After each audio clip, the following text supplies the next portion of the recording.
अबे भाग, ये मार देगी जान से।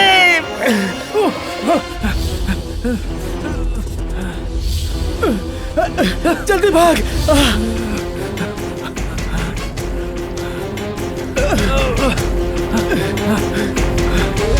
जल्दी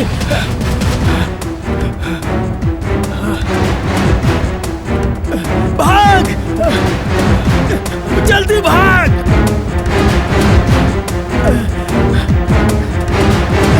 भाग जल्दी, अबे भाग।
तू एजा। अरे लेकिन ये तो वर्मा चाचा के घर है ना? हाँ उन्हीं के घर है, वो हमार बाबूजी हमें। अच्छा ठीक बा। हे पैर पिछले काहे? पहली दफे घरे आई लोग, दाहिना पैर आगे बढ़ावा ना।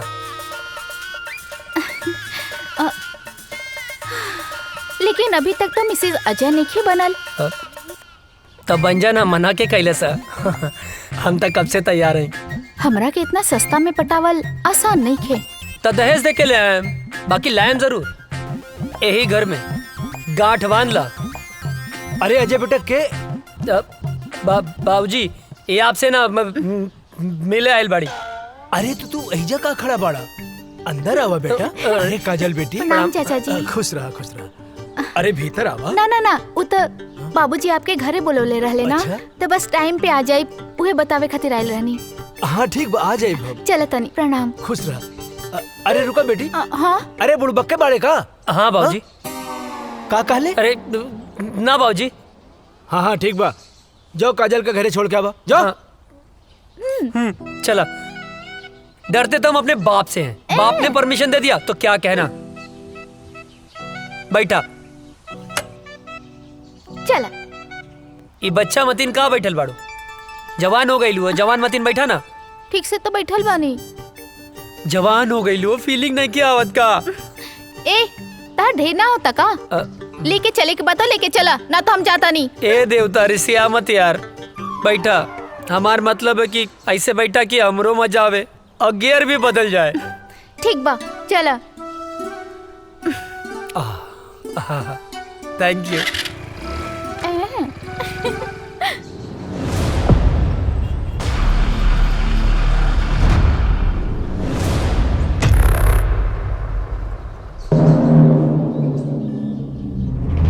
अस्सलाम वालेकुम। वालेकुम अस्सलाम। क्या खबर है? सारी तैयारियां हो चुकी हैं जनाब। इस बार हम लोग चूकेंगे नहीं, बस आपके हुक्म की देरी है। हमारे सारे जवान तैयार हैं हिंदुस्तान के सैनिकों का सर धड़ से अलग करने के लिए। आमीन। जी जनाब। कोई गलती नहीं होनी चाहिए। जैसा आपका हुक्म, बस आपके हुक्म का इंतजार है हमें। ध्यान देना, इस बार मिशन में कोई खलल नहीं होनी चाहिए।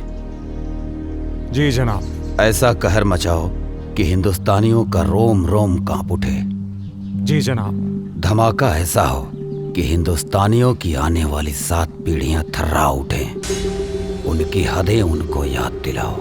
जी जनाब। और जाओ, मुनव्वर खान को भी ये इत्तला कर दो ताकि वो सारी तैयारियां शुरू कर सके। जाओ। जनाब, आपका हुक्म सर आंखों में।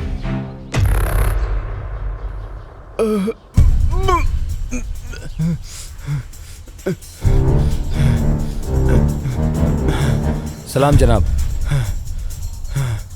इसको हमने इतना मारा लेकिन इसने फिर भी अपनी जुबान नहीं खोली।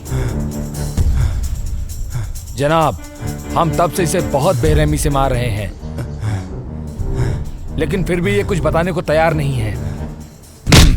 अबे सुन पाकिस्तानी पिल्ले, मेरी उम्र से क्या अंदाजा लगा रहा है बे? हमारे देश के नौजवानों में इतनी गर्मी है कि तेरे जैसे पाकिस्तानी झेल नहीं पाएंगे। अब तो तेरी गर्मी निकालनी ही पड़ेगी मुझे। बहुत फड़फड़ा रहा है साले। सुन, मैं इसकी गर्दन काट रहा हूं और तू इसका वीडियो बना और हिंदुस्तान में भेज ताकि हिंदुस्तान में कोई भी मर्द पैदा होने से सैकड़ों बार सोचे। इस वक्त की सबसे बड़ी खबर, आतंकवादियों ने हिंदुस्तानी सैनिकों और उनके ठिकानों पर हमला करना शुरू कर दिया है।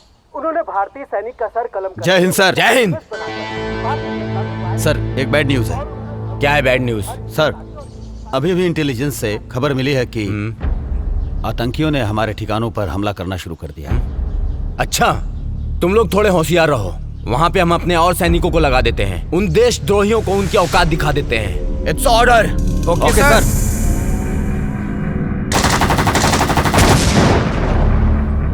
इस वक्त का सबसे ताजा खबर, आतंकवादियों ने हिंदुस्तानी सैनिकों और उनके ठिकानों पर हमला करना शुरू कर दिया है। उन्होंने एक भारतीय सैनिक का सर कलम करके उसका एमएमएस बनाकर भारतीय जनता में वायरल कर दिया है और उन्होंने धमकी दी है कि हर हिंदुस्तानी और हिंदुस्तानी सैनिक का यही हाल करेंगे जब तक उन्हें उनका पूरा हक नहीं मिल जाता। सेना प्रमुख ने आर्मी को पूरी तरह अलर्ट रहने का आदेश दिया है। इस हमले का जिम्मेदार आतंकी संगठन प्रमुख अजहर पठान माना जाता है। अजहर पठान आतंकियों का मुख्य कमांडर है। जी हाँ दोस्तों, ये वही अजहर पठान है जिसका आज तक किसी ने चेहरा नहीं देखा है। देश दुनिया की सारी ताकतों ने इसे पकड़ने का पूरा जोर लगा दिया है लेकिन आज तक वो किसी के हाथ नहीं आया है। हाथ आने की बात तो दूर, किसी ने आज तक उसका चेहरा तक नहीं देखा है। सिर्फ लोगों में उसके नाम का खौफ है। अजहर पठान, अजहर पठान। अब देखते हैं हिंदुस्तानी सैनिक उनकी बुरी नजरों पर कैसे पानी फेरते हैं। आप बने रहिए हमारे साथ देश दुनिया की सारी खबरों के साथ।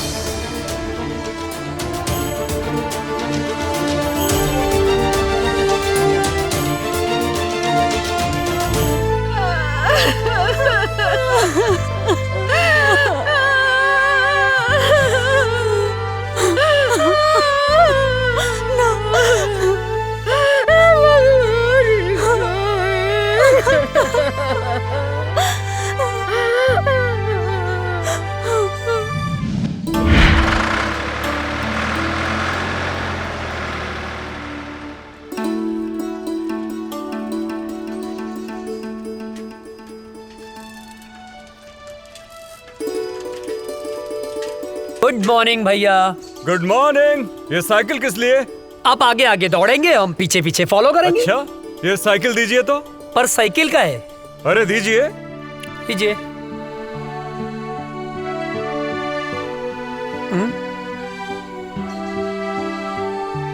चश्मा दीजिए जरा। चश्मा पर काहे? अरे दीजिए। बुढ़ौती में जवानी सूझेला। कैसे लग रहे हैं हम? एक नंबर भैया। अरे अरे बैठना नहीं है, फॉलो मी।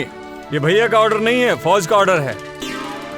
भैया का ऑर्डर नहीं है, फौज का ऑर्डर है, बैठना नहीं है। अरे फौजी आप हैं, दौड़े हम का है। फॉलो मी, जल्दी करो वरना सजा डबल हो जाएगी। भैया गलत बात हो।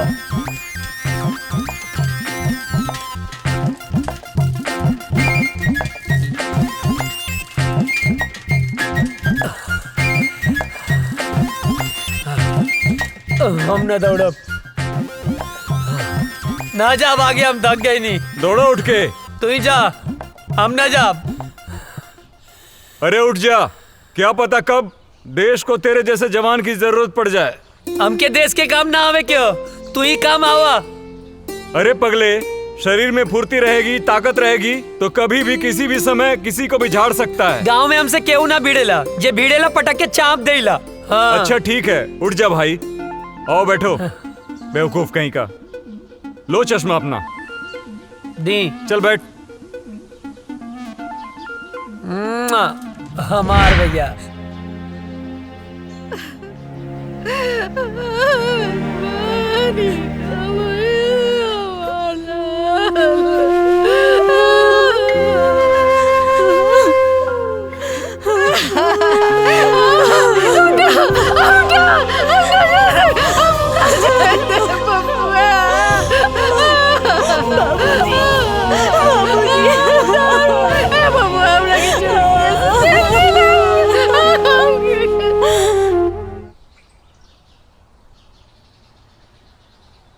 चाचा जी, ओ चाचा, का भेल चाचा, काहे रोवत बाड़ा? पापा की याद आवत बा का? हमहू रोवत रहनी, लेकिन दादाजी मना कैलन। कहले हाँ कि पापा देश के दुश्मन से लड़े गइल बाड़े। लेकिन चाचा, गांव वाले कहले हाँ कि पापा लौट के कबो ना आई हैं। का ई बात सच है? ना मुन्ना, पापा जरूर रही हैं, जरूर रही हैं। चल बेटा। हे भगवान, हमरा पीछे काहे उठा लेला? हमरा पीछे का खेले रही?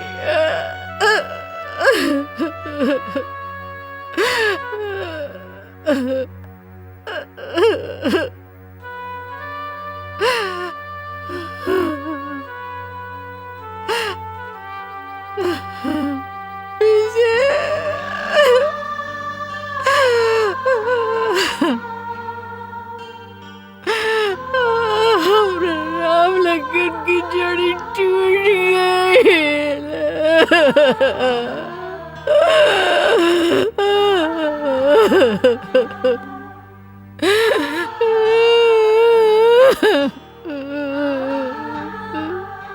बेतरी नींद ना आवत रहे, तारा गोद में सो जाए। ये सब का हो गेल बबुआ, ये सब का हो गेल?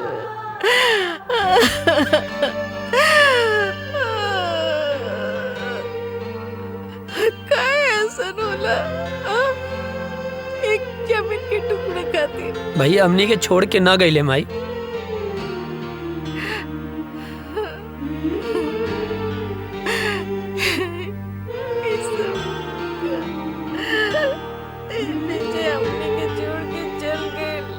ना, ना माई, भैया हमनी के छोड़ के ना गईले, वो तो हमनी के दिल में बाड़े।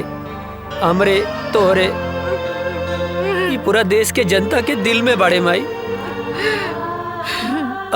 शहीद के शहादत पर ना आंसू ना बहावल जाला। तू आंसू मत बहावा।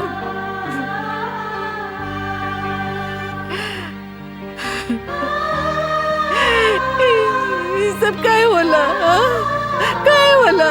जमीन के चंद टुकड़ों खाती एक दूसरे को जान लेलस। काहे? पता ना। एक माई के कोकू कर देलस, हमर राम लगन की जोड़ी तोड़ देलस।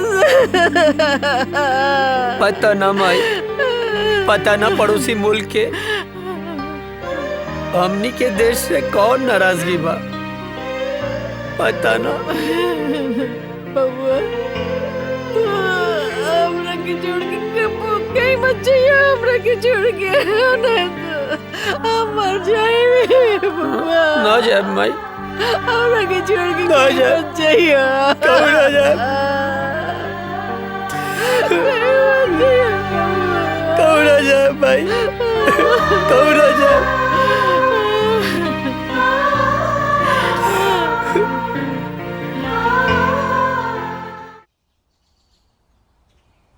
केहू बा चिट्ठी आयल हो, केहू बा चिट्ठी आयल हो,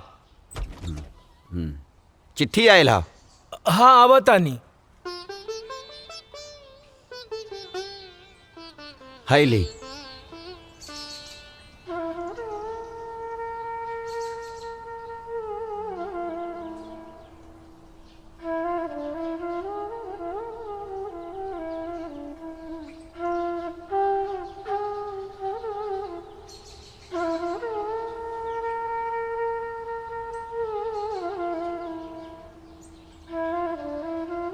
ना ना चूल्हा भाड़ में गई सरकारी नौकरी।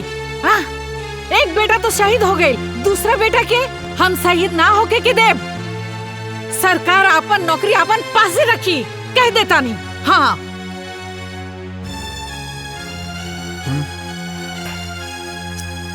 देखा बेटा, बात ऐसन बा कि विजय के शहीद होखे के बाद भारत सरकार ओकरा जगह पे तोहके नौकरी देले बा। मगर हम नहीं के चाहत। हाँ विजय शहीद हो गई, ओकर नौकरी अजय के मिलल। अगर अजय शहीद हो जाई तो हम क्या करब? बोली। अजय के माई तोहरा दूगो बेटा बा, तब इतना सोच रहल बाड़ू। हाँ अजय करी पूरा दुनिया माई बा, वो का सोचत हुई है? बोला कहीं तहरा के भगवान 10 गो बेटा देले रहतन नु तो खुद हम भेज देती न अपने भारत माता के रक्षा करे खातिर। बुझाइल? बात करा ताड़ू। माई बैठा। अरे बैठ। ए माई, बाबूजी ठीक कहा तारे। हमार मतलब है तू ठीक बोला तारो। तू केकर माई हवे बोल? बोले के पड़ी केकर माई है? तब बताओ ना केकर माई हवे। तोर माई है। आई धरती माई केकर माई हवे? हमरे नु ह। बाबूजी गलत कहाँ बोले? तोहरे रक्षा के जिम्मेदारी केकर है बाबूजी? तोहर। धरती माई के रक्षा की जिम्मेदारी केकर है? अरे तोहरे नु बा। माई मरब जी अब सब विधना के हाथ में है, और दुश्मन के लगे ऐसा कोनो गोली ना कि तेरा बेटा के सीना के पार कर जाओ। बिल्कुल। हाँ बिल्कुल ठीक। सोच मत, मार के आए मर के ना आए का बाबू? हाँ बिल्कुल ठीक। अब भूख लागल है, खाना देना। दे दा। देता नहीं। चलना।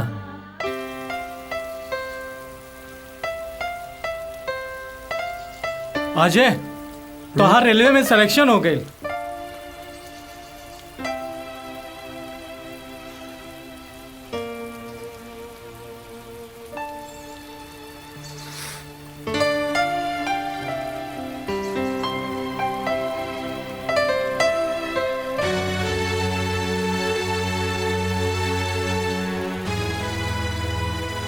अब एकर कोनो मतलब ना,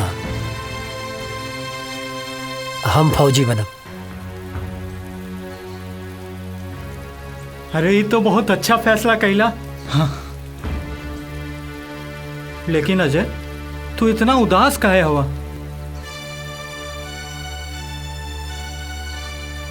तोरा के विजय भैया के याद आवता ना? हाँ यार,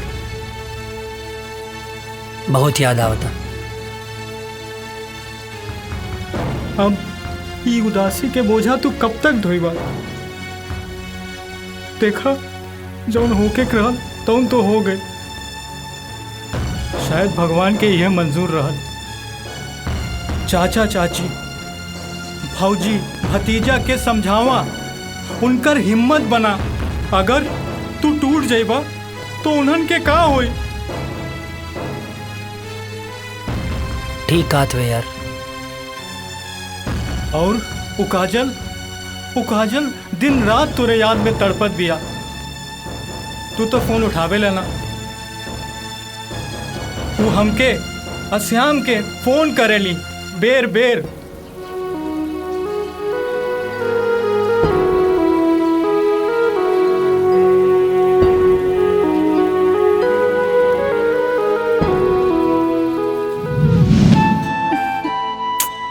पता ना कहाँ रह गई ले। आवे दे बतावा तनी।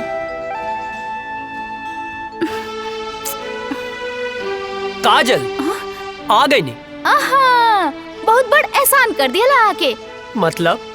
मतलब ई कि हम पूरा 2 घंटा 20 मिनट से तार इंतजार कर रहल बानी। बात तो सही कहा तारू। का बात तो सही कहा तारू? हाँ, लेफ्ट राइट करके तो हमार पैर दुखे लागल। पिराए लागल होई ना? हाँ, बहुत ज्यादा पिराता। और पता ना कहाँ कहाँ पिराता। कहाँ पिराता? यहाँ यहाँ और यहाँ। अरे यहाँ पिराता। एजा का देखा तेरा? यहाँ देखा। अब का बताएं, देख रहे हैं बड़ी फुर्सत से खुदा ने तुम्हें बनाया है। हाय, इतना हसीन मिट्टी कहाँ से लाया है?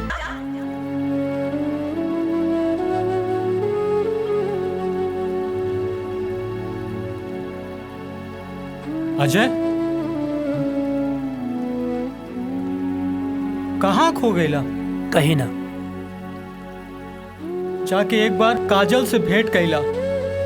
ना करब। हम फौज में जाए खातिर माई बाबूजी के मना सकीले, पर काजल के ना मना पाई। कहीं काजल के प्यार हमार कमजोरी ना बन जाए।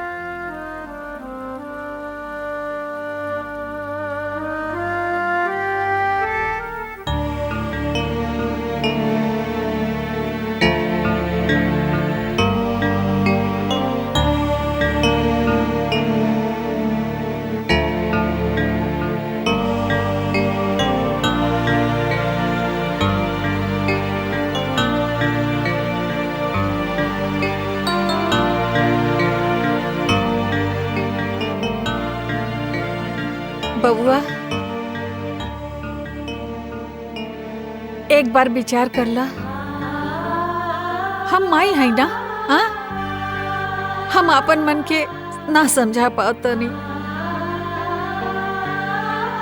विजय के सदमा तो हम बर्दाश्त कर लेनी, लेकिन तो के कुछ हो जाए तो हम ना बर्दाश्त कर सकब। तो के तो खुश होके के चाहिए माई। हमके देश के सेवा करे के मौका मिलल बा। अब ऐसे ताक के ना हमके ब्लैकमेल मत करा। खुशी खुशी भेज ना यार।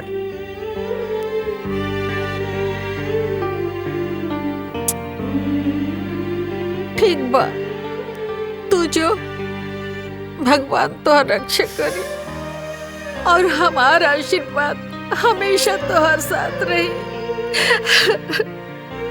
तोरा रक्षा करी, तोहरा ढाल बन के खड़ा हो जाए। माई, माई, हमके कुछ ना हो। तो के कुछ हो जाए तो मर जाए। अरे हमके कुछ ना होई बाबा, यकीन करा। जैसे तू माई बाड़ू वैसे धरती माई भी तो माई बाड़ी ना। हाँ, अब एकदम कुछ ना होई माई, हमके कुछ ना होई। चला चला, आवा हम बताई थे।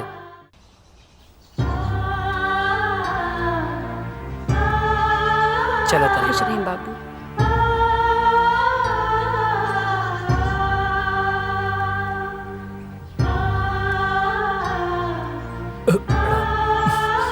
खुश रहा बेटवा और भारत माता के सेवा करा।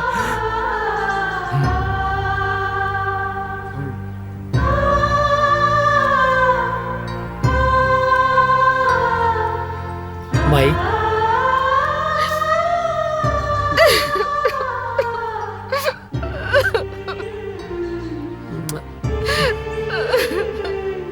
चला तन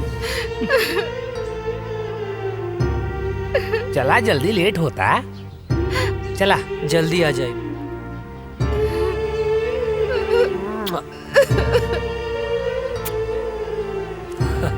चला श्याम चला। चाचू जय हिंद। जय हिंद।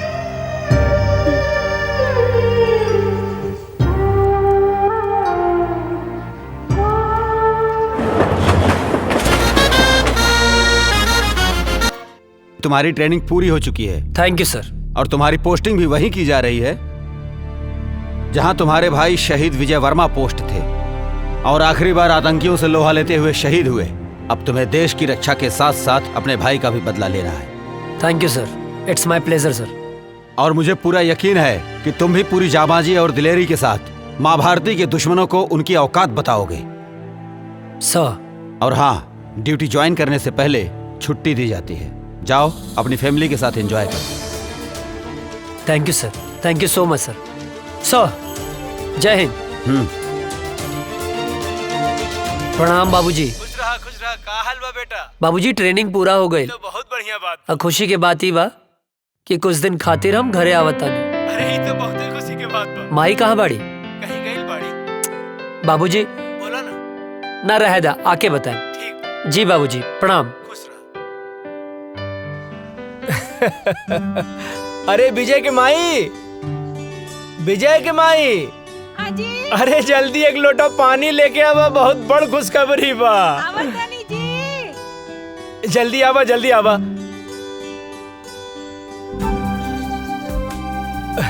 अरे लावा लावा। का खुशखबरी बाजी? अरे रुका भाई, तनी मीठ चाय पीले रहनी है। इला खुशखबरी ई बा, तू ना एहने देखा ना। बोली ना। हमारा अजय के ट्रेनिंग खत्म हो गई और काले वहाँ से आ रहल बा। भगवान, ये तो बहुत ही अच्छा खबर बाजी। बानू अब तू जा, अब बढ़िया बढ़िया हमरा बेटा खातिर आज से बनावे के तैयारी कर दा खाए खातिर। जा तनी हमऊ खाए। सुन लो, देखा कितना खुश हो गई।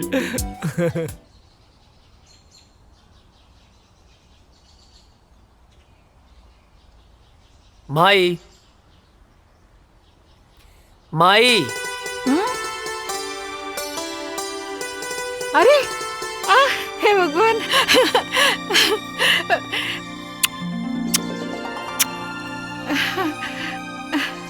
अरे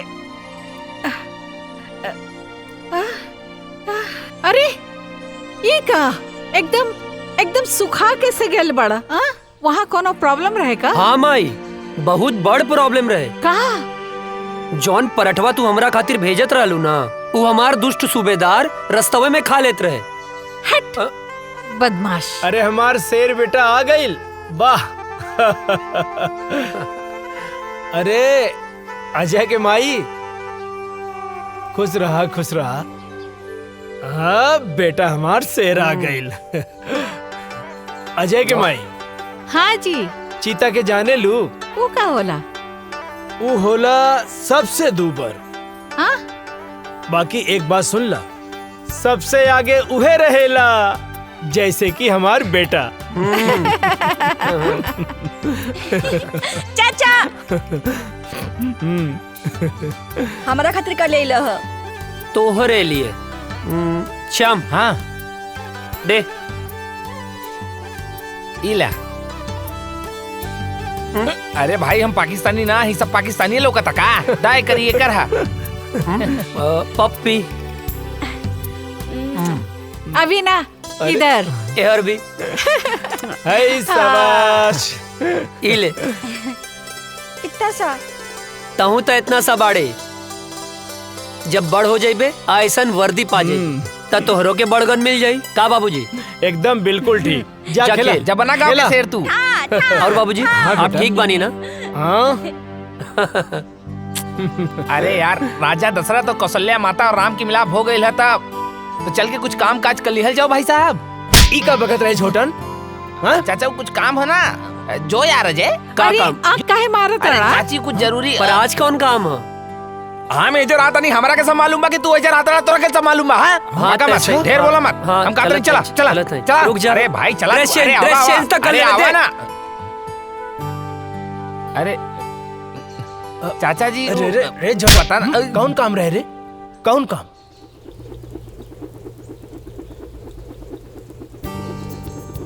अरे ई ससुरवा सुतल बा, काम बन जाई। यस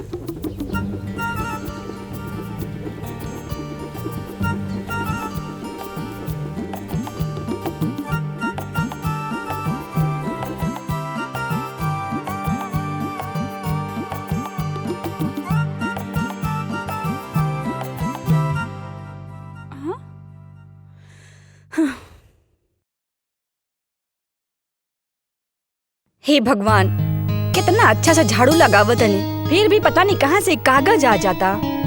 हवा भी तो ना चलता।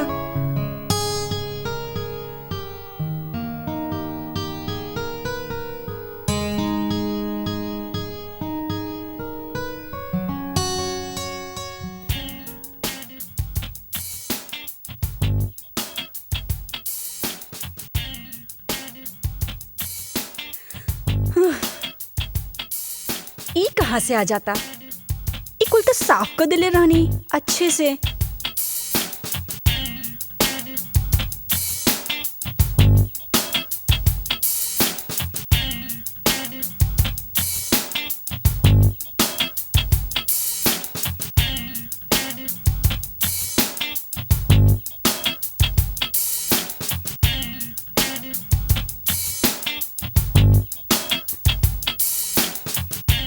अरे रे रे रे रे रे, हम बानी हम। तू काहे हमारे घर में चोर खाने घुस गइल बाड़ा? चोरी से? अरे हम तो सीना जोरी से आयल बानी हो, तो हाल बाबूजी से हाथ मांगे आयल बानी। अच्छा, त ई कूड़ा काहे फैलावत अड़ा? तू समझल करा। धत, तू बड़ा ऊ बड़ा। लागे तो हमार जादू तोरा पे चल गइल बा हो। जब ऐसे पीछे पड़बर राजा, तब जादू चलिए जाई। हमके यही दिन के बहुत दिन से इंतजार रहल।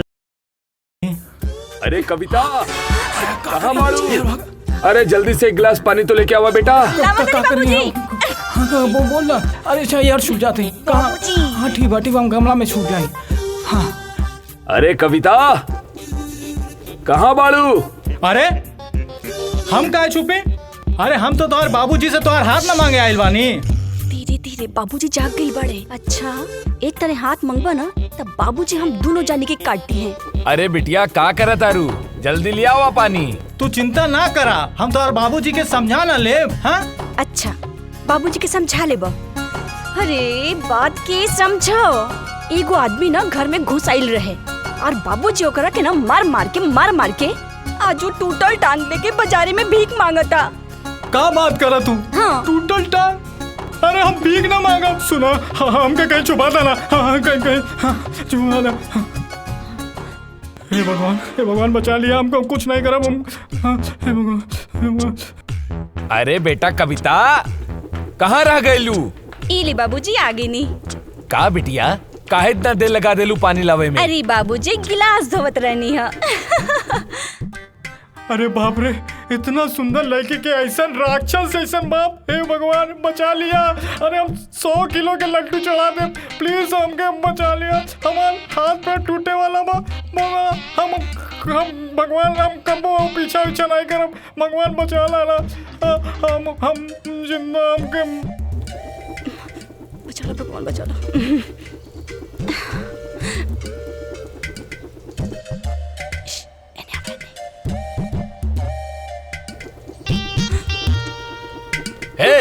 क्या हरे रुक। अरे कहाँ तानी रुक जो।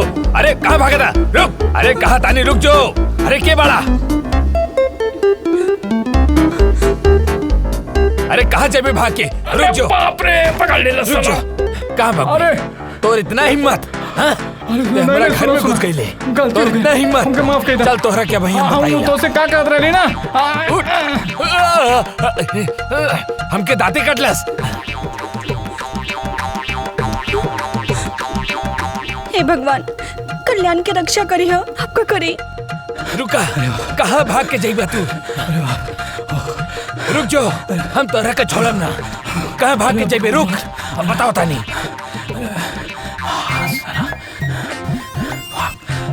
भाग भाग जल्दी भाग।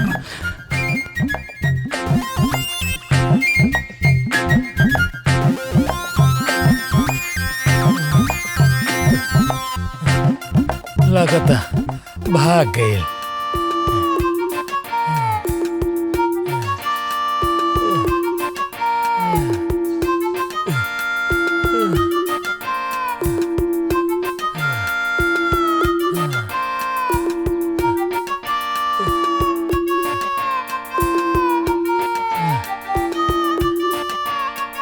लगता भाग गए।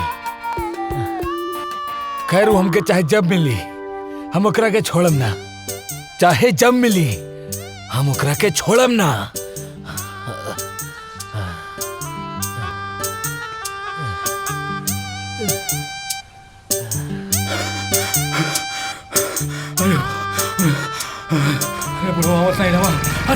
अरे रुक बे। कहाँ थे बे तुम? तुम्हारे चक्कर में हम सारा गांव घूम लिए बे। अरे राम, कहानी बाद में बताए, पहले घर चलो। पहले बताओ कहाँ थे बे, नहीं तो चढ़ा देंगे। अरे यार चला ना यार। चवन्नी मुस्की। अरे यार चल ना यार। इन्हें से काहे निकले बे? तो यार चल बे यार यहाँ से। चल। आया मतलब बच गई ली। जय हो भगवान। आज छोड़ दिए बे, आगे नहीं छोड़ेंगे। पसीना छुड़ा। ओ गोरे गलिया वाली से, तिरछी अखियां वाली से, नैना चार हो गइल।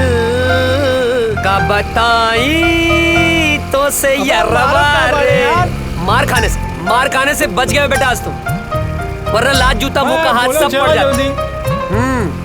गोरी गलिया वाली से, तिरछी अखियां वाली से, नैना चार हो गइल। का बताई है का भाई? पर भइल का रह रे? का करत रहली हम? अरे उस सब हम बाद में बताई। सरऊ मुहूर्त देख के बताइबा। हाँ। अरे बट ये सब तो बतिया अच्छा नहीं लगेला। पनिया से बचाएंगे बस। का बताई तो से यरवारे हमरा प्यार हो गए। तो बताओ ना, मारत काहे बाड़े? चुप कर, खाना खाइबे? हाँ। ए माई, दू जगह खाना लेके आओ, हमरे साथे बुक्कड़ भी आइल बा। हाँ। फेमस हो गई ले बे। अच्छा। हाँ, हाथ धो ले।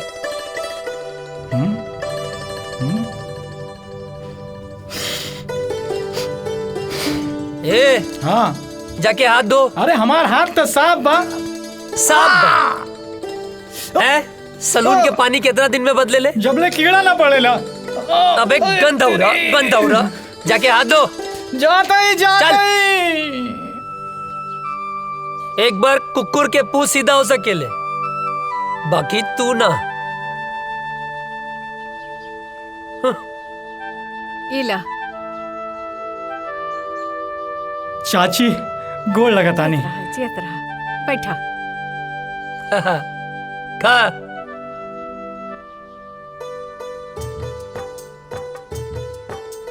ए चाची, हम तो ठीक बानी, बाकी हमार बड़की भौजी कहाँ बानी? माई के गेलवाड़ी। हाँ, यही से तो खाना हमके पकावे के पड़ा था। तनी अजय के समझावा, जल्दी से ब्याह कर ले। हमरो के हाथ पटावे वाली चाहिए ना। वो नैहर गईली, छुटकी बहू आ जाई ता हमार साथे हाथ पटाई ना। हाँ, और नहीं तो का। और वैसे भी बुढ़ापा में काम कहाँ पावेला। ढेर ना होता। नहीं। बहाव के रोक, गति के धीमा कर। हाँ हाँ हाँ। ओकरा के काहे धमकावा ताड़े? हाँ, हम सब बुझी ले। अरे हमार माई, यार ड्यूटी और ब्यूटी, नौकरी मिलते ही बियाह कर ले। नौकरी मिलते ब्याह कर ले। हर चीज के एगो टाइम होला। अरे तो हम कवन बुढ़ाता नहीं। हाँ, कहाँ बुढ़ा था मैं? ऐ, चुप कर। माँ, आज ये तोर बाबूजी से हम बात करत नहीं, तोर ब्याह खातिर। माई, चुप। खाना खो, हम पानी लेके आवता नहीं। सब तोरे वजह से भइल बा। अरे बढ़िया तो बा। अरे फौजी बनने से पहले फौजी मिल जाए। अरे सराउ, जिंदगी गर्द मत करा। अरे तब प्यार से बोलना। बहाव के रोक, गति के धीमा कर।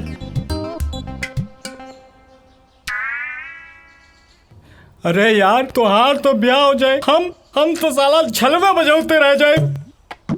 सुन, तू चिंता मत कर। तू जिंदगी भर अस्तूरा न चले बे। ये कुकुर मुत्ता नियन शकल मत बनाओ। तोरा जान के का नाम है? सामान। अरे तोर प्राण रे। कविता। अगर हमार कविता के और पढ़ लेलस ना तो हम जान दे दे।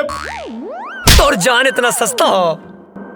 कविता के अब तो से बियाह हम कराई। हमू देखा तानी के बीच में आवता नफरत और जंग में सब जायज होला। नहीं नहीं नहीं, जायज होला, जायज होला। खाना खा, खाना खा।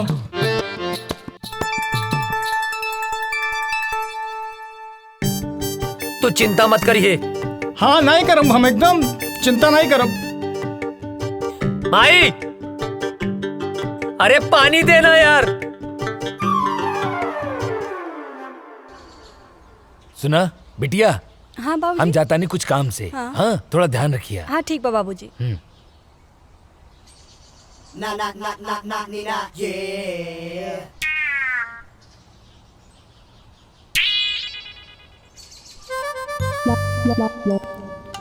हमके कविता से मिलले बहुत दिन हो गए बा।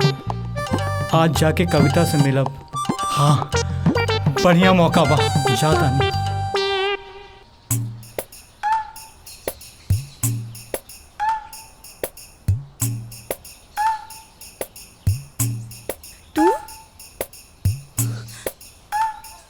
इतना दिन बाद?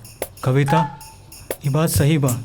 हम तोहार बाबूजी से डराइला, लेकिन यहो बात सच बा कि हम तोहरे बिना जी ना सकेंगे।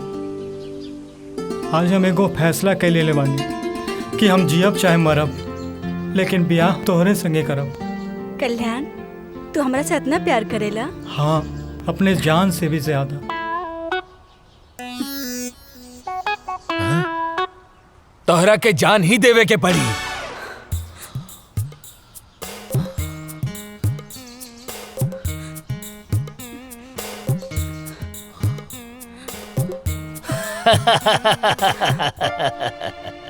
प्यार भी करेला और डर भी लगेला। हाँ?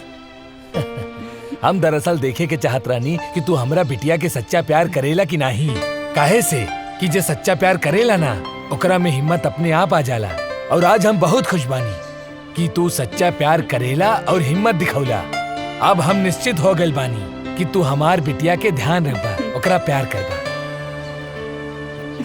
अरे अरे, जुग जुग जिया बाबूजी। तेरी अखा का यो काजल कर देता है मैनू घायल।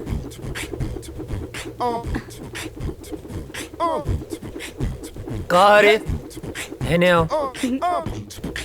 छोटा पटाखा बड़ा धमाका। हाँ? भाग यहाँ से, भाग। अरे बबुआ, जेकरा खातिर इतना फीट फाट होत बड़ा ना, तारा बाबूजी ओकरा बाबूजी से मिलके बात पक्का करे खातिर गइल बाड़े। हाँ? सच्ची माई? हम जाना तानी तोहार जान कहाँ अटकल बा। अरे अजय के माई, अजय के रिश्ता पक्का हो गई। हाँ, अब सुना तू एक बात कान खोल के सुन ला। दिग्विजय सिंह फौजी के बेटा के बियाह हट तनी घर के बढ़िया से एकदम जगमगा दिया। हाँ, ताकि लोग आए देखे देखते रह जाए। ठीक ना? हाँ ना बेटा? हाँ बाबू। हाँ, ठीक बा। Thank you Mai, thank you बाबूजी। तेरी अखा का यो काजल कर देता है मैनू पागल, नर नर नर नर नर।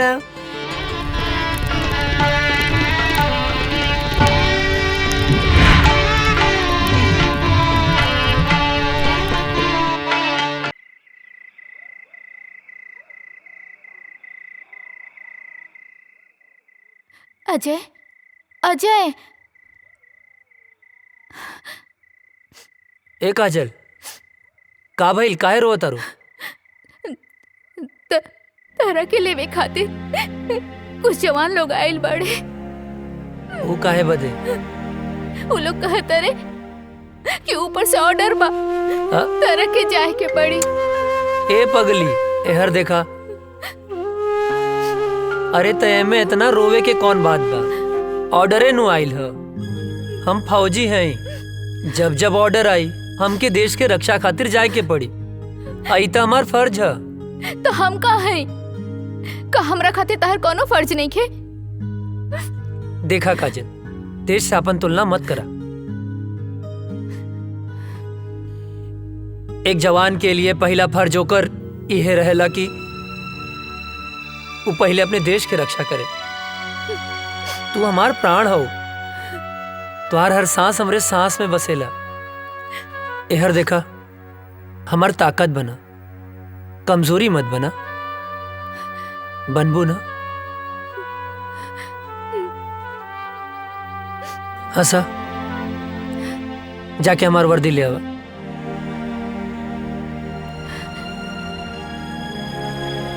पगली कहीं के। हाँ मिश्रा। सॉरी अजय, हेडक्वार्टर से इमरजेंसी मैसेज आइल बा, आज निकले के बा।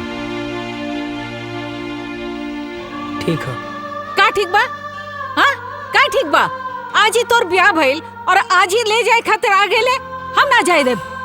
माई बात के समझल कर, इमरजेंसी मैसेज है। ना ना, हम ऐसा ना होके देब। अरे हमरा कटला से भी ना कटी। बाबूजी समझावा माई के, आज हिंदुस्तान के तरह बेटा के जरूरत बा। समझाई ना बाबूजी? का समझाई? अजय के माई, जेकर बेटा फौज में होला ओकर माई बाप के करेजा पे पत्थर रखे के पड़ेला। हंस के विदा करा बेटा के, हंस के घर वापस आई। समझल कर माई, हम फौजी हैं, हर बात पे रोल धोल ठीक ना होला। चला विशाल। अजय,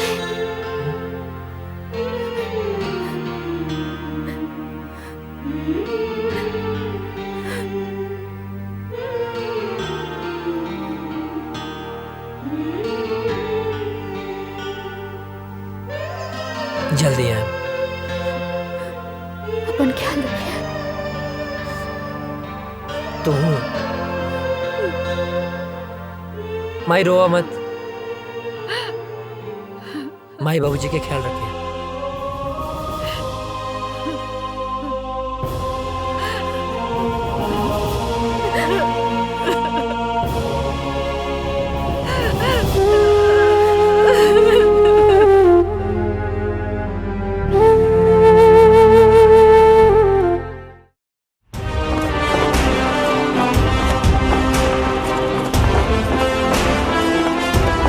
गांव का सफर कैसा रहा अजय? बहुत अच्छा सर।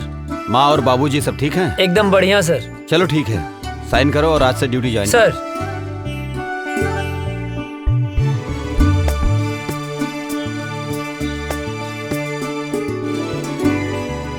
जय हिंद।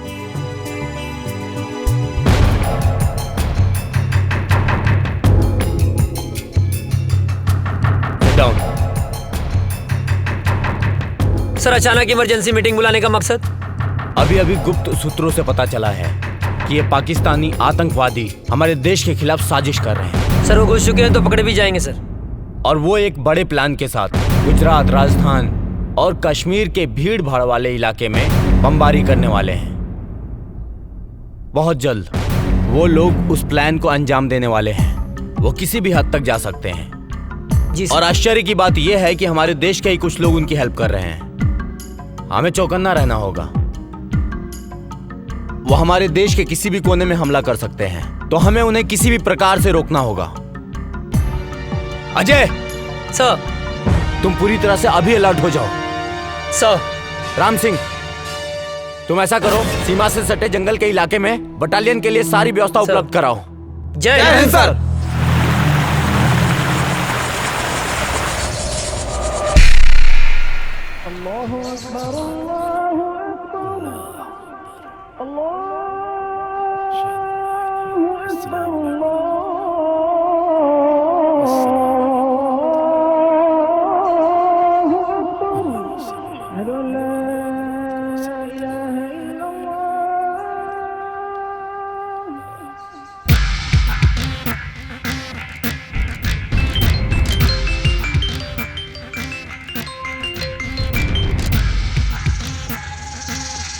जी बॉस, हुक्म कीजिए। धारा 370 खत्म होने से हमारे सिपाहियों के इरादे कमजोर तो नहीं हो रहे हैं? नहीं बॉस, हमारे इरादे तो और भी पुख्ता हो गए हैं। वाह। कश्मीर हमारा था, हमारा है, हमारा ही रहेगा। इंशाअल्लाह। आगाज तो उन्होंने किया था, खत्म हम करेंगे। बहुत खूब, आमीन।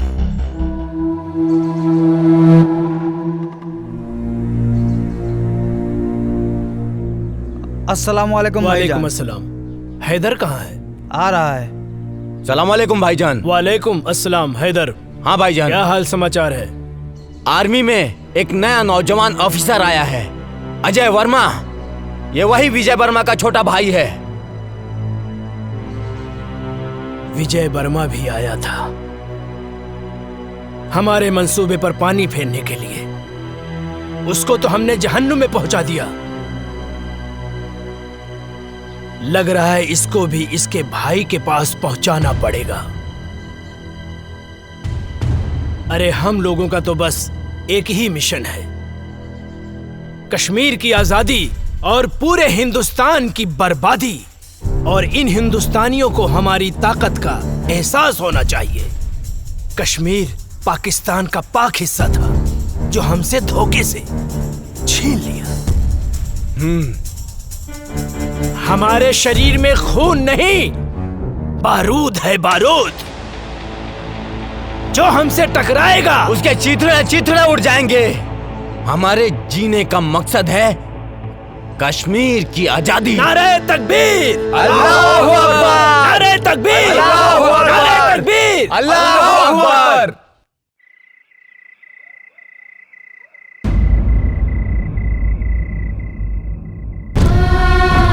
हे भगवान, हमारा सुहाग जहां भी होके सही सलामत होके।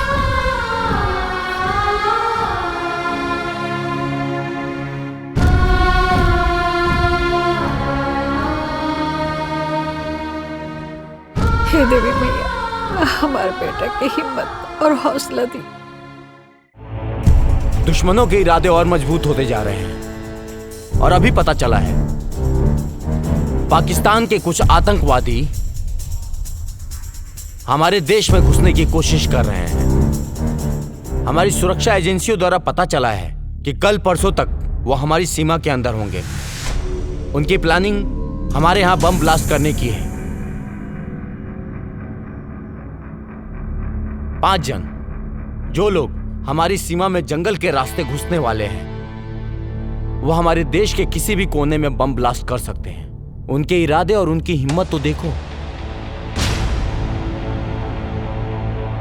अभी भी इतना कुछ होने के बावजूद पाकिस्तानी आतंकवादी यहां आके हमारे देश में आतंक मचाना चाहते हैं, और वो भी एक बड़े प्लान के साथ। हमें इनके सहारे उस इंसान तक पहुंचना है जो इस खेल का मास्टरमाइंड है। उसे जिंदा पकड़ना होगा ताकि वो किसके कहने पे, किसके इशारे पे ये सब कर रहे हैं, इसलिए इस मौके को हमें हाथ से नहीं निकलने देना है। अगर हम लोग इस बार कामयाब हो गए तो जीत हमारी पक्की है। सर, आर यू रेडी? सर। गाइस, मिली जानकारी के अनुसार दुश्मन अपना मूड बना चुका है, कभी भी हमला कर सकता है। वो अलर्ट रहना जरूरी है। दीपक। यस सर, हम लोग भी पूरे तैयार हैं सर। सारी तैयारी हो चुकी है। दुश्मन बाल भी बाका नहीं कर सकता सर। गुड। गांव की मिट्टी के खुशबू के छोड़ के आइल बनी, यहाँ दुश्मन के धूल चटावे। रिलैक्स, आओ बैठ। तोरे गांव के बाद से गांव के याद आ गई।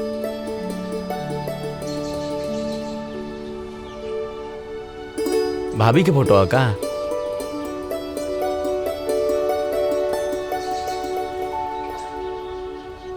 हमरे सुकून के फोटो। सर सर सर कहाँ खो गई नी? अपना सुकून के लगे, अपना गांव में। रिक्वेस्ट बा सर एगो। का बोला? हमके गाँव में जाए के बा सर। अच्छा ना? लइका भइल बा सर। ओह, बधाई हो। थैंक यू सर। सर, बड़े साहब से कह के थोड़ा छुट्टी दिलवा दी ना। छुट्टी मिल जाए तो की छुट्टी। खुश? मुनव्वर, अब बॉर्डर क्रॉस करने का वक्त आ गया है। हिंदुस्तान की सीमा में घुसने के बाद के सारे इंतजाम हो चुके हैं। बस तुम्हें बॉर्डर क्रॉस करते वक्त सावधानी बरतनी होगी। चारों तरफ हिंदुस्तानी सैनिक गश्त करते रहेंगे, बहुत संभल कर चलना होगा। हिंदुस्तान में हमारे लोग तुम्हारा इंतजार कर रहे हैं, बस तुम्हारे वहां पहुंचने की देरी है।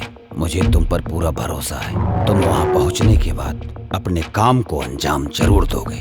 इस बार हम काफिरों को सबक सिखा कर रहेंगे। खुदा हाफिज।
चलो आओ, आ जाओ।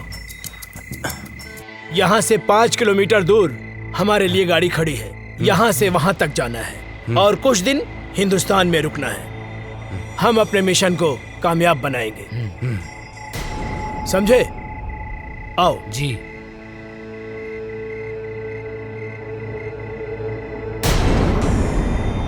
इस तरफ से आ जाओ।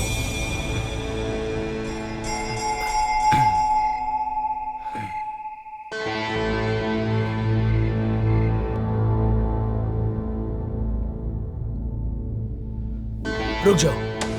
अब यहाँ से ना 500 मीटर दूर हिंदुस्तान की सीमा शुरू हो रही है। हमारी सीमा यहीं खत्म होती है और वहां पे हमारे लोग हैं। वहाँ जाने के बाद हम अपने लोगों के साथ मिल जाएंगे। आप लोगों को संभल कर चलना है, धीरे से, ठीक है?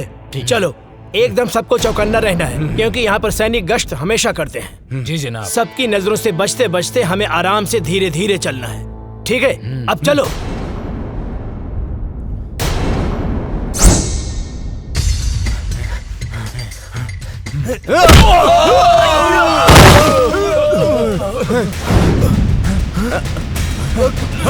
कहाँ गया? किधर गया? किधर गया? कौन है? कहाँ गया? किधर गया? चलो। जी जनाब।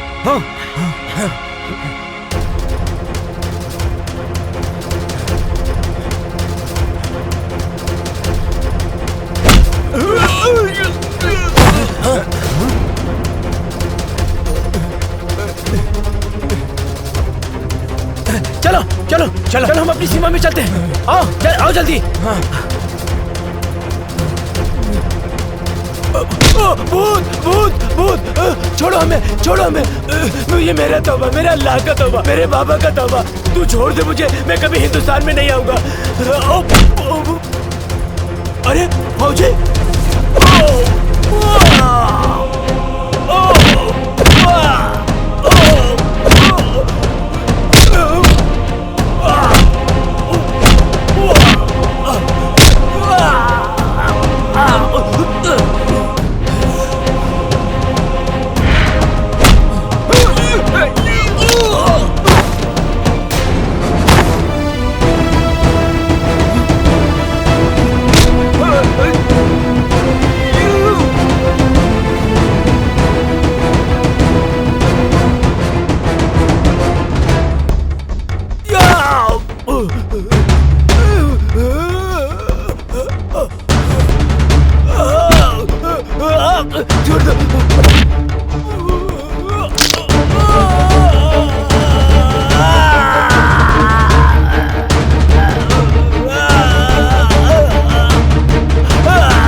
हिंदुस्तान जिंदाबाद बोल। जिंदाबाद।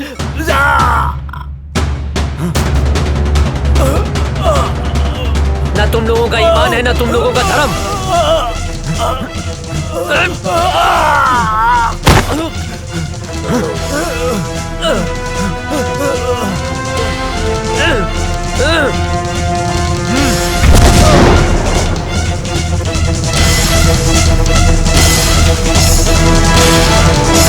अभी अभी खबर सामने आई है कि आतंकवादियों और हिंदुस्तानी सैनिकों का आमना सामना हुआ है, जिसकी वजह से कुख्यात आतंकवादी मुनव्वर खान हिंदुस्तान की गिरफ्त में आ चुका है। जी दोस्तों, हिंदुस्तानी सैनिक पहले से अलर्ट थी और जैसे ही कुख्यात आतंकवादी मुनव्वर खान हिंदुस्तान के सीमा में प्रवेश किया, वैसे ही बहादुर सैनिक अजय वर्मा ने अपनी जान की बाजी लगाकर उनका मुकाबला किया, जिस वजह से खूंखार आतंकवादी मुनव्वर खान पकड़ा गया। दुख की बात यह है कि उस मुठभेड़ के बाद से ही अजय वर्मा का पता नहीं चल पा रहा है।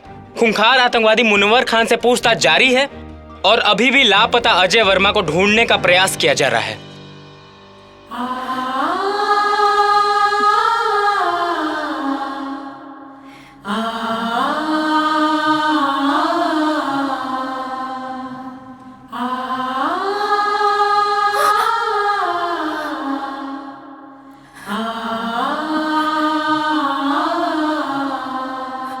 हे भगवान, हम सुहाग की रक्षा करिए।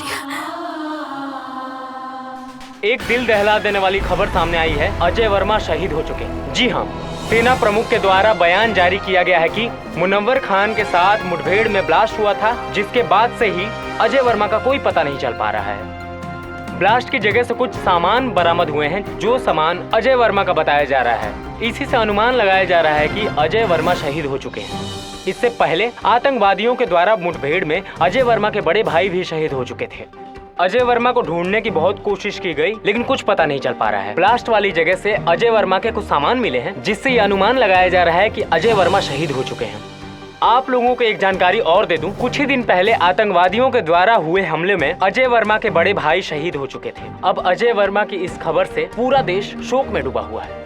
सोचिए, अजय वर्मा के माँ बाप के दिल पे क्या बीत रहा होगा, जिनके दोनों जवान बेटे देश की रक्षा करते करते शहीद हो चुके हैं। अभी कुछ ही दिन पहले अजय वर्मा की शादी हुई थी। उनकी नई नवेली दुल्हन, जिसके हाथ से मेहंदी के रंग भी नहीं छूटे थे, बेचारी विधवा हो गई। जरा सोचिए उस शहीद के विधवा के दिल पर क्या बीत रहा होगा। शोक प्रकट करते हुए सेना प्रमुख ने वीर शहीद अजय वर्मा को श्रद्धांजलि दी और उन्होंने बताया कि अजय वर्मा के इस शहादत को पूरा देश नमन करता है। और सेना प्रमुख ने यह भी बताया है कि मुनव्वर खान के पकड़े जाने पर आतंकवादियों के सारे मंसूबों पर पानी फिर गया है। अभी मुनव्वर खान से पूछताछ जारी है। पूछताछ में बहुत ही अहम सुराग मिलने की आशंका है। आप लोग बने रहिए हमारे साथ देश दुनिया की नई खबरों के लिए। तब तक के लिए जय हिंद। आतंकवादियों ने भारत पर फिर हमला किया जो काफी तादाद में थे। आतंकवादियों ने फिर से हमला किया, कई जवान शहीद हो गए, लेकिन आर्मियों ने आतंकी सरदार मनोहर खान को अपने गिरफ्त में ले लिया है। लेकिन दुख की खबर ये है कि अभी तक अजय वर्मा की कोई खबर नहीं मिली। बम के धमाके को देखते हुए ये अंदाजा लगाया जा रहा है कि देश के लिए लड़ते लड़ते वो शहीद हो गए। दिग्विजय भैया के बड़ लड़का पहले ही शहीद हो गए रहल। अजय ही रहल परिवार के आधार, वो शहीद हो गई। अब उनके परिवार पे का बीती। दिग्विजय भैया के दिल पे पहाड़ टूट गई। मिल गई शांति, मिल गई शांति ना। हम पहले मना करत रहनी कि हमरा बेटवा के ना भेजी, मगर हमार केहू बात मानी तब ना।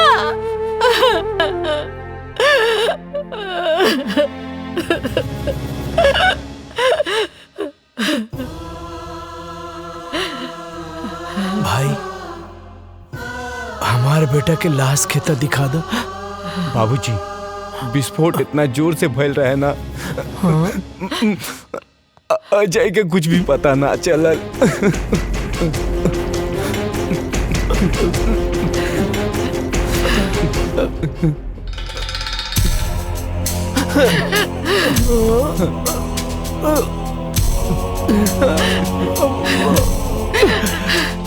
मिल गई शांति, मिल गई ना।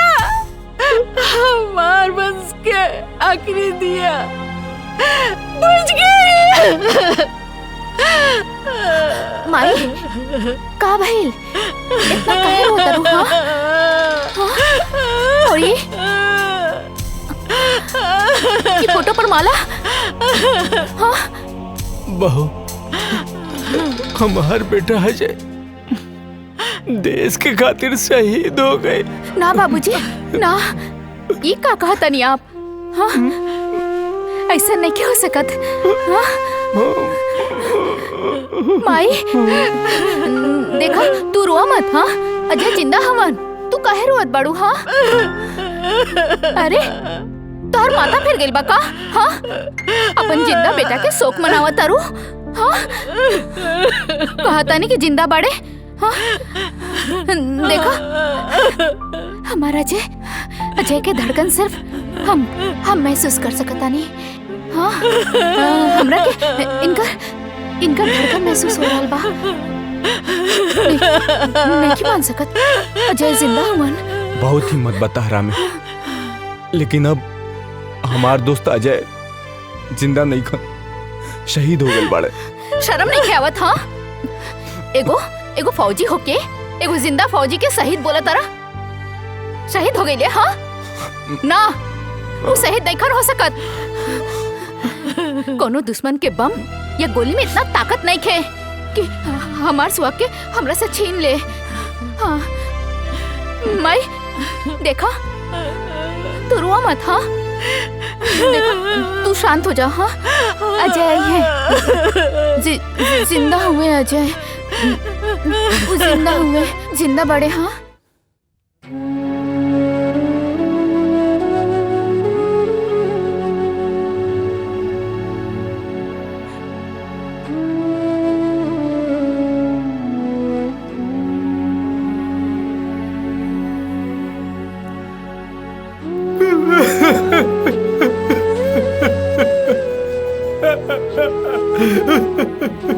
अजय भैया आतंकवादी हमला में शहीद हो गए।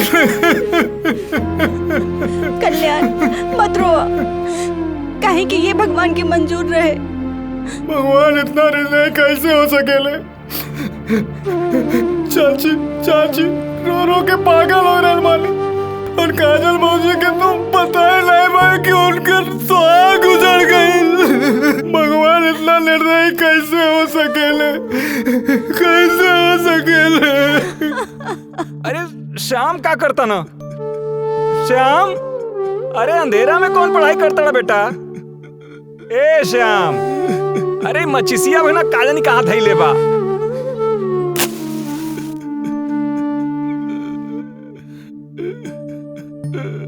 अरे इधर रोता।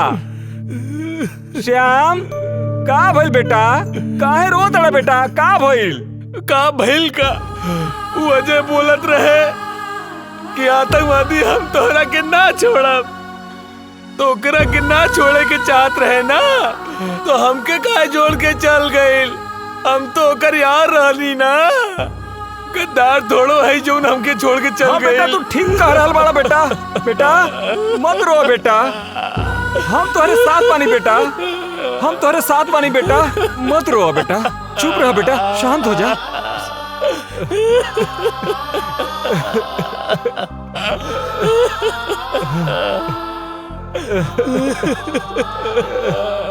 चुप हो जा बेटा, चुप हो जा बेटा, बेटा चुप हो जा बेटा, चुप रहा बेटा, चुप हो जा बेटा।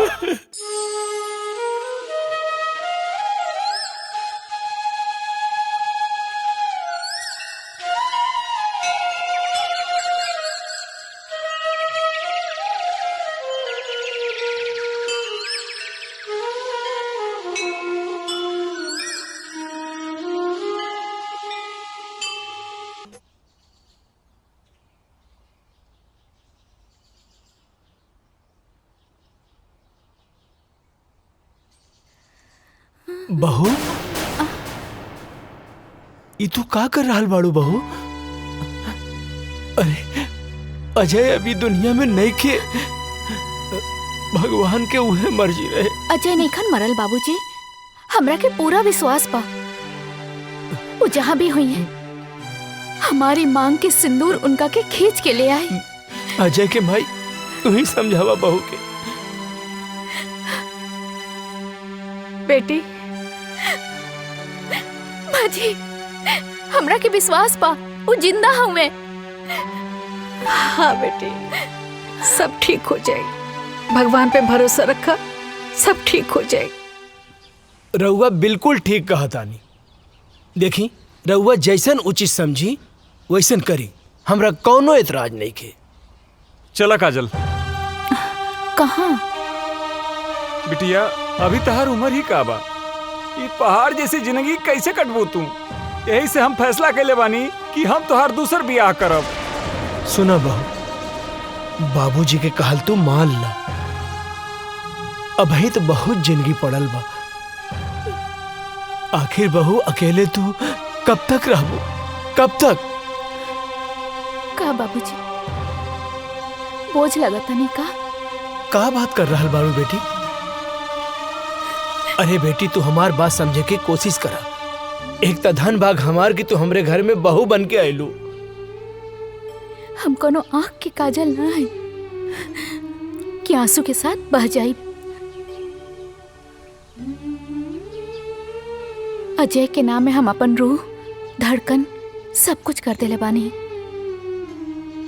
हम अपन अंतिम सांस ले उनका इंतजार करब। हमार बात समझे की कोशिश करा।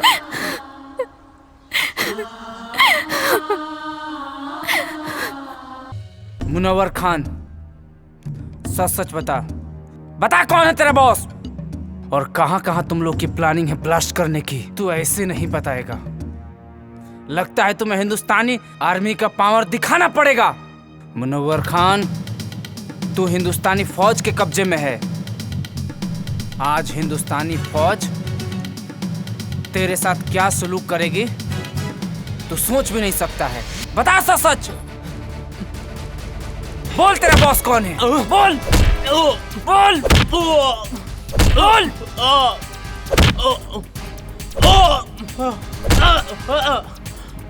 बोल कौन है बॉस तेरा? ए फौजी, तू ना चाहे मेरी जान ले लेगा ना, तो भी नहीं बता सकता मैं, समझा? मैं कुछ नहीं बता सकता, मैं मर जाऊंगा लेकिन नहीं बता सकता, समझा? तू ऐसे नहीं मानेगा, तुझे 3rd डिग्री देना ही पड़ेगा। बोल, कौन है बॉस तेरा और क्या मकसद है तुम लोगों का? नहीं बता सकता। चल। जुबैर, फोन लाओ।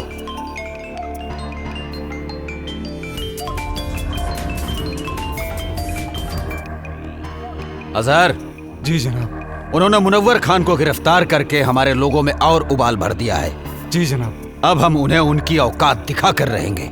उन्हें एक पल भी नहीं बख्श सकते हम। अब हमें खौलते हुए खून से नहीं, ठंडे दिमाग से काम लेना होगा। अजय वर्मा और उसका भाई हमारे ही किए हुए हमले में शहीद हुए थे। जी जनाब। दोनों भाई हिंदुस्तान और हिंदुस्तानी मीडिया के लिए हीरो हैं। अब हमें लोगों के इस इमोशन को अपना हथियार बनाकर मुनव्वर खान को छुड़ाना पड़ेगा। जी जनाब। हम उसकी माँ को किडनैप करके पाकिस्तान लाएंगे और फिर हिंदुस्तान की फौज और सरकार को जी जनाब अपनी इज्जत बचाने के लिए मुनव्वर खान को छोड़ना ही पड़ेगा, नहीं तो लोग सड़कों पर आ जाएंगे। सलाम अलैकुम।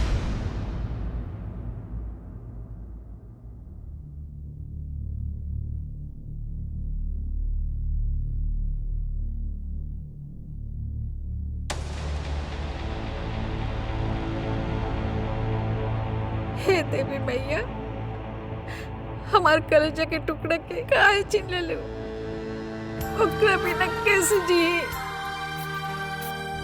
ओकरा बिना हम कैसे जिया तानी माई? हम मर जाए, अब हम मर जाए। हाँ, हमरा लाल के साथ का कहलू, ओकरा के कुछ कैसे हो गल मैया? तू तो पूरा संसार के माता बड़ो, तू तो जाने लू, ओकरा बिना काजल कैसे रही माई? हमरा परिवार के पुकार तो तू सुन सकेलू ना भाई? हाँ, तू तो जाने लो, ओकरे बिना हम ना रह सकब, ओकरे के कुछ कैसे हो गए? हम मर जाए, हम मर जाए, हम ओकरे बिना ना रह सकब, हमार बच्चे के लौटा दी माए। तू तो माई बड़ो, हमो माई है, हमार दिल के टुकड़े के लौटा दी।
जगह पाकिस्तान है।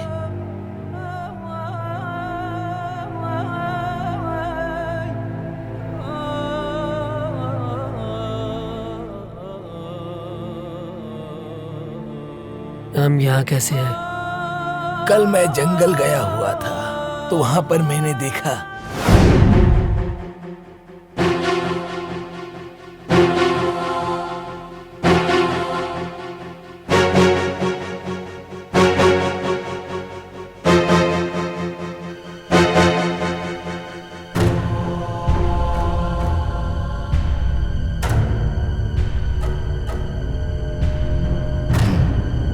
ये कौन है?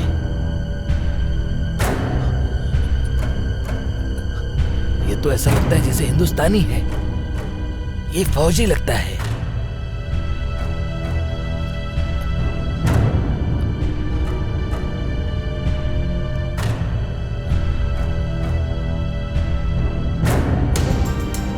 इसे हमें बचाना होगा। अगर किसी ने देख लिया तो प्रॉब्लम हो जाएगी। वैसे भी हिंदुस्तान पाकिस्तान एक ही तो था। कुछ लोगों ने इसको बांट दिया। या अल्लाह। 6 महीना बाद भी हमके होश आ गए। अबले हम जिंदा हैं। जरूर कोनो खास मकसद। हमरे वतन के साथ साथ हमार माई काजल भी हमारे इंतजार करत हुई हैं। हमके जल्द से जल्द अपने वतन लौटे के पड़ी।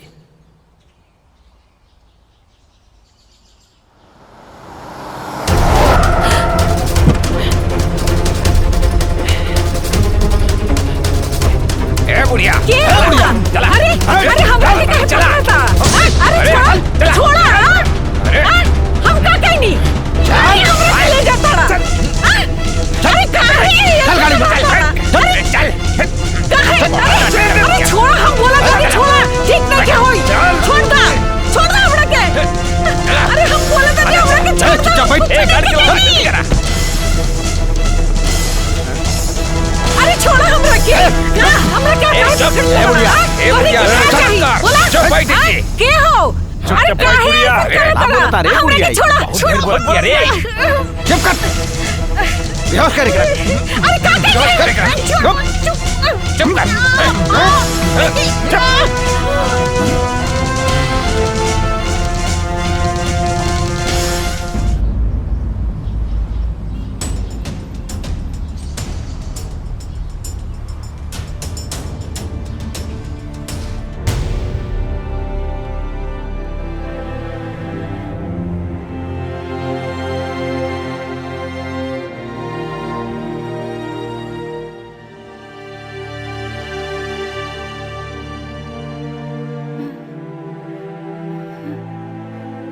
ये हम कहाँ बनी?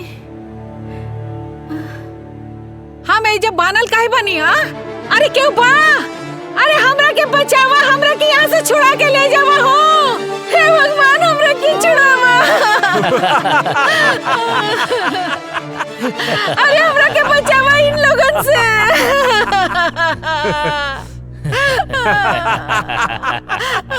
क्या रे के बड़ा तू लोग? काहे के हमरा के यहाँ ले आल बड़ा?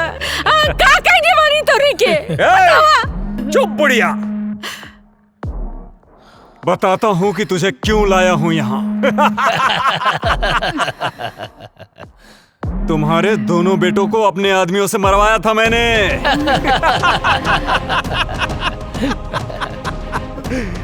सुन, तुझे मैं किस लिए लाया हूँ वो मैं तुझे बताता हूँ। तुम्हारे हिंदुस्तान के आर्मी ने हमारी टीम के कमांडर मुनव्वर खान को गिरफ्तार करके अपने हिंदुस्तान के जेल में बंद कर रखा है, जिसकी वजह से सारा प्लान हमारा फेल हो रखा है।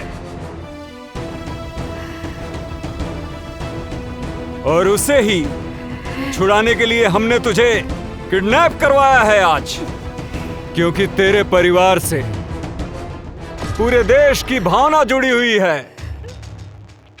ये बुढ़िया सुन, अगर 24 घंटे के अंदर अंदर मुनव्वर खान को हिंदुस्तान सरकार ने नहीं छोड़ा तो हम तुम्हारे साथ जो करेंगे ना, उसे देखकर सारे हिंदुस्तानियों की रूह कांप जाएगी। और अभी 24 घंटे होने में कुछ ही समय बाकी है।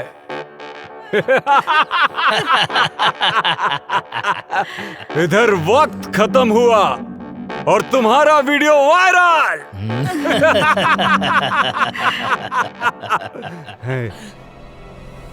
और उधर सरकार के खिलाफ जनता का विरोध। और विरोध इतना भयानक होगा कि मुनव्वर खान को हिंदुस्तान सरकार को छोड़ना ही होगा। वक्त तो अब खत्म होने वाला है। उससे पहले एक आखिरी बार हिंदुस्तान सरकार को वक्त देने दो। भगवान तू लोग के कभी ना माफ करिए। हाँ दरिंदो हमरा के छोड़ी, हम बेकसूर बानी, हमरा के काहे पकड़ के रख ले बड़ा।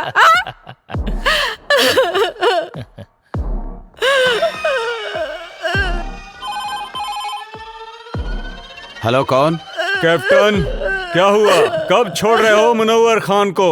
वक्त का ख्याल करो। तुम्हारे पास अब सिर्फ 30 मिनट बचे हुए हैं।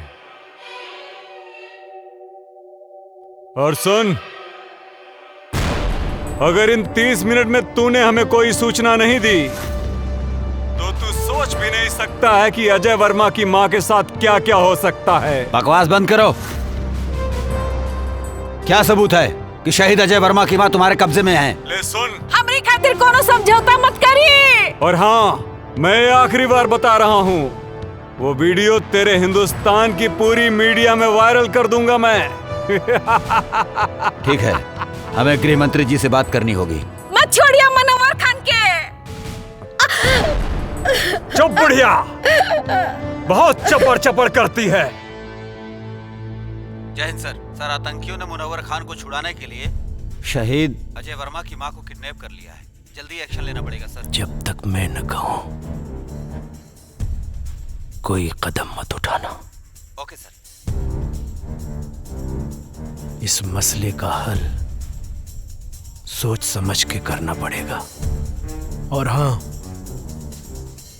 इसकी जानकारी लीक नहीं होनी चाहिए। मेरे अगले कॉल आने तक का इंतजार करो। ओके सर। जय हिंद सर। हेलो अजहर, क्या खबर है? जी हुजूर। हिंदुस्तानी फौज कब रिहा कर रही है मुनव्वर को? जनाब, अभी कोई खबर नहीं आई है मुनव्वर खान को छूटने की। फिक्र मत करो, खबर जरूर आएगी, क्योंकि वो बुढ़िया हमारे कब्जे में है। इस बुढ़िया को हम लोगों ने बांध के रखा है। अगर मुनव्वर खान को नहीं छोड़ा तो हम लोग आगे की कार्रवाई शुरू करेंगे। बहुत खूब, सारे सिपाहियों को चौकन्ना रखो, बस हम भी वहाँ पहुँच ही रहे। हमें आपका इंतजार है।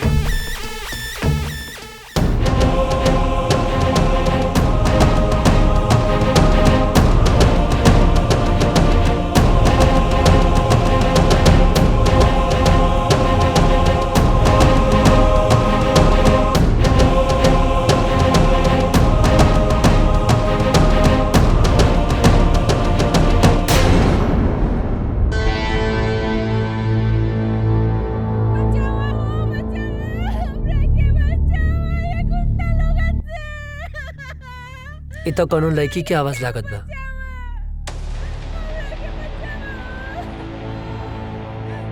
ना, हमें चक्कर में ना पड़ सकीला, न तो लोग के पता चल जाए कि हम इंडियन हैं। लागत है ज्यादा मुसीबत में बाड़ी। का करी भगवान?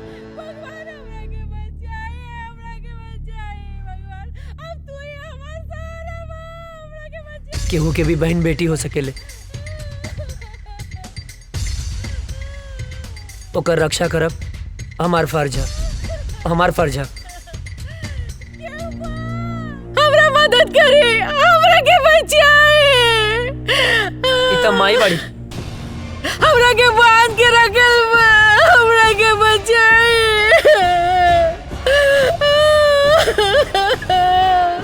हम का करी माई है। रुक जा।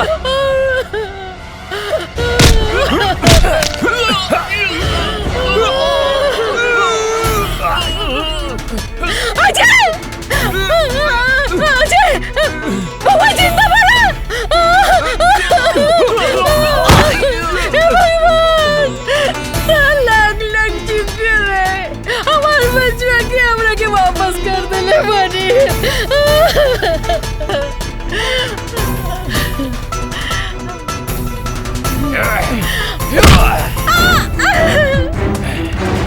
मार और मार, मार और मार।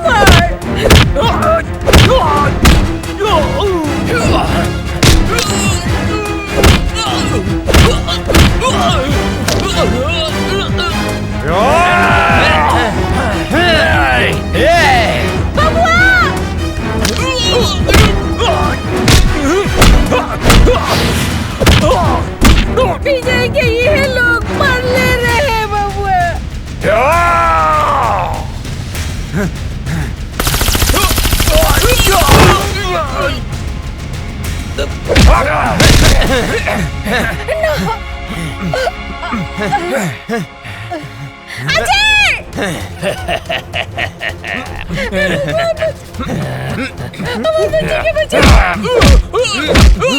मत छोड़िए, हम एक फौजी के माई हाई। मार बेटा, इन्हीं के छोड़िए मत।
बिना वजह छेड़ते नहीं, और कोई हमें छेड़े तो उसे छोड़ते नहीं। फाड़ दे कलेजा दुश्मन के घर में, हिंदुस्तानी उसे कहते हैं।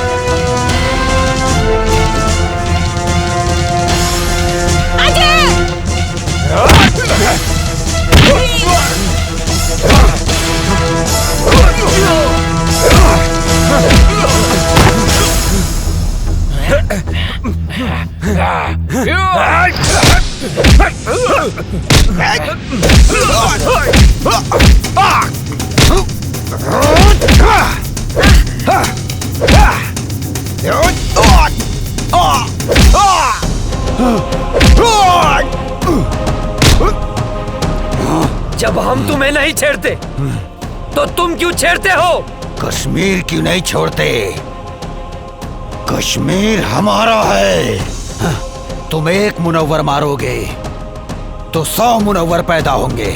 तुम एक मुनव्वर मारोगे तो लाख पैदा होंगे। लाख!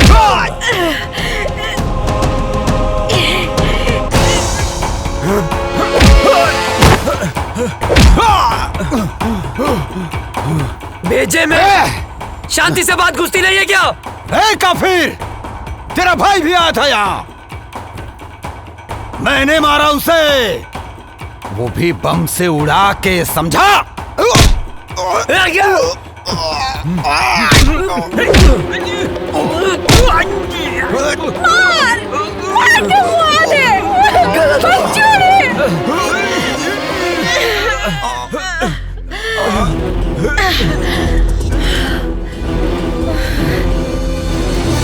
तुझे क्या लगा मेरे भाई को मार के सांस बंद कर दूंगा तेरी, जान ले लूंगा तेरी, तेरे इसी पाकिस्तान में मार डालूंगा तुझे। हिंदुस्तानी हूँ मैं अजय, हिंदुस्तानी हूँ मैं, हिंदुस्तानी। अजय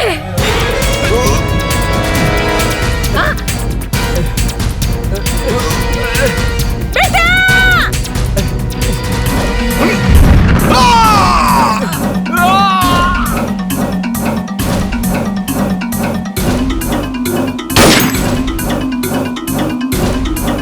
माई, ए माई, माई, ए माई, ए माई उठना, देखना तोर बेटा गेल माई। ए माई उठना माई, आँख खोलना। हाँ माई, अजय तोर बेटा।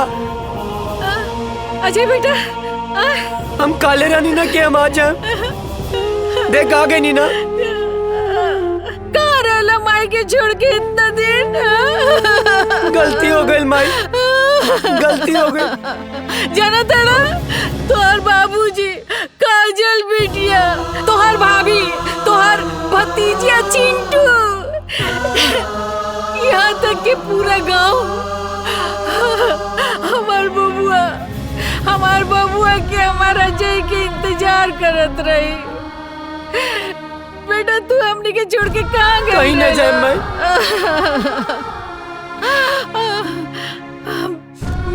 चला चला घर चला। हाँ माई।